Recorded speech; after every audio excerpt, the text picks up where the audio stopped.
জামুগুৰিহাটত ভয়ংকৰ পথ দুৰ্ঘটনা। জামুগুৰিহাটৰ কৰতিপাৰত 4 লেনযুক্ত ৰাষ্ট্ৰীয় ঘাইপথত নিশা সংঘটিত হৈছে এক ভয়ংকৰ পথ দুৰ্ঘটনা।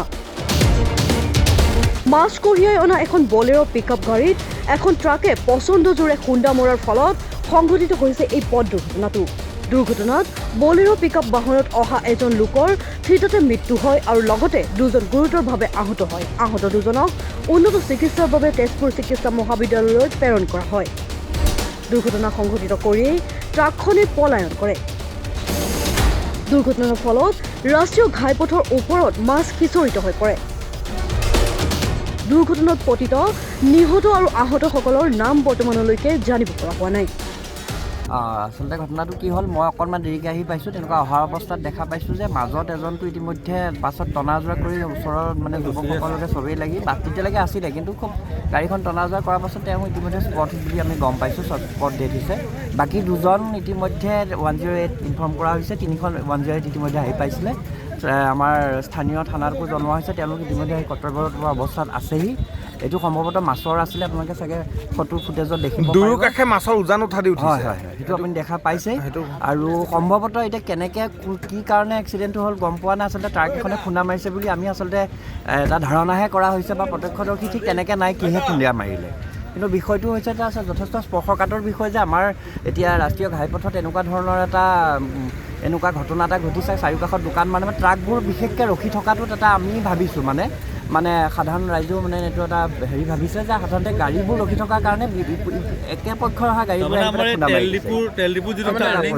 এতিয়া আপোনাৰ কি কি হৈছে গাড়ীত থকা মানুহৰ? গাড়ীত থকা মানুহটো 3জন আছিলে, আমি জনামতে 3জন আছিলে। ইতিমধ্যে দুজনক চিকিৎসালয়লৈ প্ৰেৰণ কৰা হৈছে। তেওঁলোকৰ আমি এতিয়ালৈকে গম পোৱা নাই তেওঁলোকৰ পৰিস্থিতি কি হৈছে, কিন্তু এজন ইতিমধ্যে স্পট হৈছে বুলি আমি ধাৰণা কৰা হয়। গাড়ীৰ ভিতৰতে আছে? গাড়ীৰ ভিতৰতে আছে। তেওঁক এতিয়া দেখিছে, আপুনি চাব পাৰে, তেওঁক টনা আজোৰা কৰি আছে। সম্ভৱতঃ 108 আহিছে, তেওঁক এতিয়া চিকিৎসালয়লৈ নিব পৰা ব্যৱস্থা। গাড়ীখন মাছৰ গাড়ী আছিলে? মাছৰ গাড়ী আছিল। চুলুং দিশৰ পৰা আহি আছিল নেকি? গম পোৱা নাই, কিন্তু ৰেজিষ্ট্ৰেশ্যন মতে আমি গম পাইছোঁ এখন বঙাইগাঁৱৰ ফালৰ পৰা গাড়ীখন আহি আছিল নেকি, তেনেকুৱা ধৰণৰ ৰেজিষ্ট্ৰেশ্যন বঙাইগাঁও ৰেজিষ্ট্ৰেশ্যন আছে। সঁচাকৈ মৰ্মান্তিক। আমি একচুৱেলি মই কামৰ পৰা আহি পেলাই এনেকৈ বিচনাত শুবলৈ লৈছিলোঁ ভাতকেইটা খাই পেলাই, কিন্তু তেনেকুৱাতে এটা ডাঙৰকৈ শব্দ শুনিছোঁ। শব্দ শুনি ওলাই আহিছোঁ। ওলাই আহি দেখিলোঁ মোৰ ঘৰৰ সন্মুখতে বুলি ক'ব পাৰি, অকণমান ইফালে আহি দেখিছোঁ ৰাস্তাৰ দুইফাৰে মাছে জঁপিয়াই আছে। মানুহৰ চিঞৰ আৰ্তনাদ, আৰু তেনেকুৱাতে আমাৰ 2-4জন ভাইটি আহি পেলাই গাড়ীখনৰ পৰা জীৱিত অৱস্থাত 2জন মানুহ উদ্ধাৰ কৰিছে। তেওঁলোকক পঠিয়াই দিছে হস্পিটেললৈ 108 মাতি পেলাই, আৰু এজন এতিয়াও তেখেতক উলিয়াবৰ কাৰণে চেষ্টা কৰি থকা হৈছে। গাড়ীখনত পূৰা চেপা খাই আছে। মুঠতে একদম অভাৱনীয় এটা পৰিস্থিতি। আৰু গাড়ীখনত মাছ লৈ আহিছিলে, ক'ৰ পৰা আনিছিলে নাজানো, 22 ৰেজিষ্ট্ৰেশ্যন গাড়ীখনৰ। কিন্তু গাড়ীখনৰ যিটো গাড়ীত মাৰিছে, কি গাড়ীয়ে মাৰিছে, একেবাৰে অকল্পনীয় এটা ঘটনা। আৰু কেনেকৈ মাৰিছে আমি কোনেও এতিয়ালৈকে ততেই ধৰিব পৰা নাই। গাড়ীখন দেখিলেতো এটা লদাৰ নিচিনা লাগে, তাৰ মাজতে এটা মানুহ সোমাই আছে, হাতখন এখন ছিগি গৈছে, মানুহটো কেনেকৈ চেপিয়া মাৰি ধৰি আছে, আৰু দুইফাৰে মাছে জঁপিয়াই আছে। কেনেকুৱা এটা বস্তু, মাছখিনিয়ে যেন কৈ আছে আমাৰ কি হ'ব এতিয়া, মানুহখিনিয়ে যেন কৈ আছে আমাৰ কি হ'ব এতিয়া। আৰু তাৰ মাজতে এচাম মানুহ আছে, নিজৰ স্থানীয় জেগা হ'লেও ক'ব লাগিব, মানুহৰ প্ৰতি মানুহৰ দৰদ থকাটো দৰকাৰ।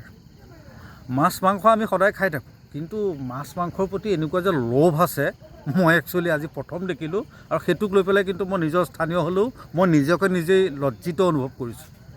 বেছি নকওঁ, এই মানুহজনক উদ্ধাৰ কৰাত লাগি আছে তেখেতসকল, আৰু গৈ পেলাই যিমানখিনি পাৰোঁ সহায় কৰি দিওঁ।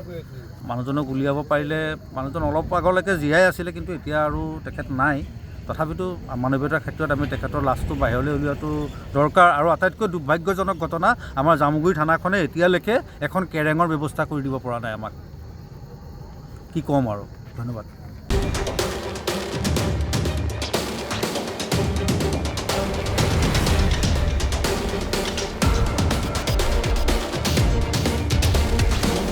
জামুগুৰিহাটৰ পৰা আনোৱাৰ আহমেদৰ ৰিপৰ্ট, মাই নিউজ এনি।